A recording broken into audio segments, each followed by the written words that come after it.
بسم اللہ الرحمن الرحیم۔ السلام علیکم۔ یہ نوجوان بیوہ ہر اعتبار سے مثالی خاتون تھی۔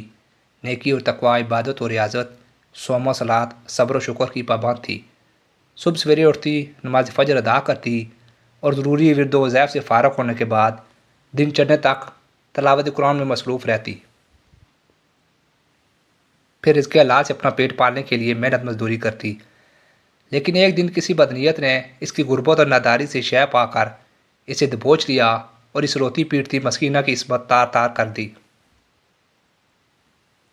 اگر یہ خاتون کسی پنچایت یا عدالت میں اپنے اوپر ٹوٹنے والے پہاڑ کی داستان سناتی اور اس ظالم درندے کو کیف کردار تک پہنچانے کا مطالبہ کرتی تو یہ اس کا حق تھا، لیکن بگڑے ہوئے معاشرے میں غریب کی فریاد کون سنتا ہے؟ ایسے نادانوں کو تھانوں سے دھکے دے کر باہر نکال دیا جاتا ہے۔ عدالتوں میں ان کی جگ ہنسائی ہوتی ہے اور رہی سے یہ آبرو بھی خاک میں مل جاتی ہے۔ یہ بیچاری رو دھو کر خاموش ہو گئی اور جا کر گھر بیٹھ گئی۔ چند ماہ بعد حمل کے آثار ظاہر ہونے لگے اور یہ بدنامی کے خوف سے لرزنے کانپنے لگی۔ آنے والا ہر دن ہر رات اس کی پریشانی میں اضافہ کر رہے تھے۔ نہ سو سکتی نہ بیٹھ سکتی تھی۔ عین ممکن تھا کہ سنگ دل رشتہ دار اس کی مجبوری کو سنے بغیر اسے قتل کر دیتے اور اس کی لاش ٹکڑے ٹکڑے کر ڈالتے۔ جوں جوں وقت گزرتا جاتا اس کی مصیبت بڑھتی جاتی اور موت گورنے لگتی۔ ایسی صورت میں بدنامی سے بچنے کی ایک صورت تو یہ تھی کہ وہ خودکشی کر لیتی، لیکن یہ دیندار عورت تھی اور جانتی تھی کہ اس طرح خودکشی کرنے والے کو اللہ نہیں بخشتا۔ لہٰذا اس نے اس صورتحال سے بچنے کے لیے مختلف تدابیر پر غور شروع کر دیا۔ سوچتے سوچتے اس نتیجے پر پہنچی کہ اس سلسلے میں کسی خدا ترس اور متقی عالم کا تعاون حاصل کیا جائے جو مسلمان کی پردہ پوشی کی فضیلت اور اہمیت سے آگاہ ہو اور اس معاملے کو اپنی ذات تک محدود رکھے۔ چنانچہ اس کے دل میں آیا کہ امام ابو جعفر احمد بن مہدی کے سوا یہاں اور کون ہے جو میری مجبوری پر ترس کھائے اور میرا پردہ رکھے۔ مسلمان کی پردہ پوشی کرنا محض عمدہ حق ہی نہیں بلکہ افضل عبادت بھی ہے۔ حدیث شریف میں ہے، جس نے کسی مسلمان کے گناہ پر پردہ ڈالا اللہ اس کے گناہوں پر دنیا و آخرت میں پردہ ڈالے گا۔ صحیح بخاری میں ہے کہ رسول کریم صلی اللہ علیہ وآلہ وسلم نے فرمایا، مسلمان کا بھائی ہے، وہ نہ تو اپنے بھائی پر ظلم کرتا ہے اور نہ اسے کسی مصیبت میں پھنسا دیکھ سکتا ہے۔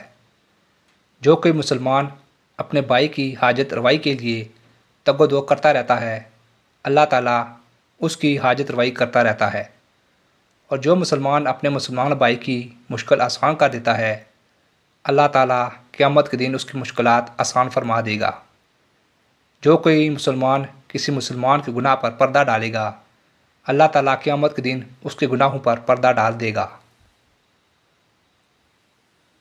بہرحال وہ عورت شرماتی لڑکھڑاتی ہوئی امام ابو جعفر احمد بن مہدی اصفہانی کی خدمت میں پیش ہوئی اور انہیں تنہائی میں عرض کرنے لگی، حضرت میں زنا بالجبر کا شکار ہوئی ہوں اور حمل بھی ٹھہر گیا ہے۔ میں بدنامی اور ذلت سے بچنے کے لیے اپنے آپ کو آپ کی بیوی ظاہر کر کے آئی ہوں۔ اللہ کے لیے میرا پردہ رکھیے، اللہ آپ کا پردہ رکھے گا۔ اس کی درخواست سن کر امام ابو جعفر خاموش ہو گئی اور وہ چلی گئی۔ مدت مقررہ پر اس کے ہاں بچہ پیدا ہوا تو لوگ اس عورت کے دعویٰ کے مطابق امام جعفر احمد کو مبارکباد دینے آئے۔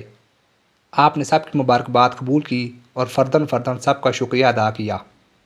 اس کے بعد آپ نے بچے کے لیے ہر ماہ 2 دینار عورت کی طرف بھیجنا شروع کر دیے۔ بالآخر وہ بچہ 2 سال کی عمر میں فوت ہو گیا تو لوگ آپ کے پاس تعزیت کے لیے آئے۔ آپ نے اس پر بھی سب کا شکر ادا کیا اور انہیں دعائے خیر دی۔ چند دنوں بعد وہ عورت آپ کی خدمت میں حاضر ہوئی اور کہنے لگی، جزاک اللہ خیرہ، جس طرح آپ نے میرا پردہ رکھا اللہ تعالیٰ آپ کا پردہ رکھے۔ یقیناً آپ نے میرے ساتھ بڑی نیکی کی ہے اور یہ ہے وہ دینار جو آپ میرے پاس بھیجتے رہے۔ میں نے انہیں سنبھال کر رکھا ہے تاکہ آپ کی امانت آپ کو لوٹا دی جائے۔ امام جعفر احمد بن مہدی نے فرمایا، بی بی، میں نے یہ دینار واپس لینے کے لیے نہیں دیے تھے، بلکہ میں نے اس بچے کو بطور صلہ رحمی کے دیے تھے۔ لہٰذا اس کے یہ دینار وراثت میں تمہارے حق میں چلے گئے، برائے مہربانی اسے اپنے ساتھ لے جاؤ۔ اللہ اکبر!